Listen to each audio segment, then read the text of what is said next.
ఇద్దరు కంటే ఎక్కువ మంది పిల్లల్ని కంటేనే ఎన్నికల్లో పోటీ చేసేలా చట్టం చేస్తానని చంద్రబాబు ప్రజల్ని బెదిరిస్తున్నారు.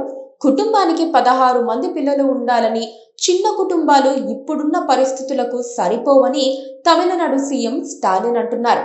తెలంగాణ సీఎం రేవంత్ రెడ్డి కూడా అదే చెబుతున్నారు. నేతలు చెప్పేది ఒక్కటే, ఎక్కువ మందిని కనండి, జనాభాను పెంచండి అని. వారు చెప్పే విషయంలో లాజిక్ ఉంది, కానీ ఆ పుట్టించే బిడ్డల భవిష్యత్తుకు ఎవరు భరోసా ఇస్తారో కూడా చెబితే ప్రజల్లో స్పష్టత వస్తుంది. లేకపోతే ఆ ప్రకటనల్ని వాళ్ళకేం చెబుతారు కానీ అసలు బాధలు పడాల్సింది ఎవరు అని లైట్ తీసుకుంటారు. దేశం అంటే మట్టి కాదోయ్, దేశం అంటే మనుషులోయ్ అని గురజాడ ఎప్పుడో చెప్పారు. కానీ పెరిగిపోతున్న మనుషుల్ని చూసి భయపడిన ప్రపంచం వారిని భూమి మీదకు రాకుండానే నియంత్రించాలని అనుకుంది. ముఖ్యంగా ఆసియా దేశాలు ఆ పని చేశాయి. చైనాలో అయితే రెండో బిడ్డను కంటే కఠిన శిక్షలు అమలు చేశారు. జపాన్లో ఇప్పుడు యూత్ లేరు. చాలా దేశాల్లో ఇలాంటి సమస్య ఉంది. దేశాలకు దేశాలు అంతరించిపోతాయని ఎలాన్ మస్క్ చెబుతున్నారు.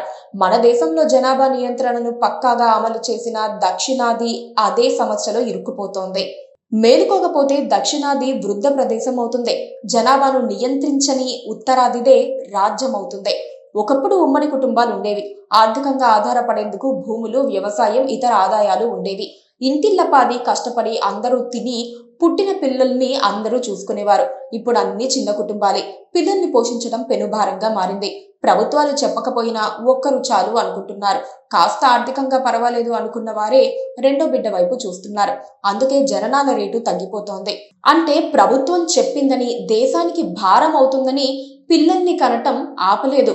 పెంచటం కష్టంగా మారుతుంది కాబట్టే తగ్గించుకుంటున్నారు. చైనా, జపాన్లో అన్నీ చూసుకుంటామంటున్నా పట్టించుకోవటం లేదు.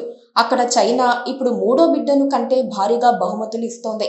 ఆ పిల్ల లేదా పిల్లవాడికి అయ్యే ప్రతి రూపాయి ప్రభుత్వమే భరిస్తామంటోంది. జపాన్లోనూ అంతే. అయితే ఎవ్వరూ ఆసక్తి చూపించటం లేదు.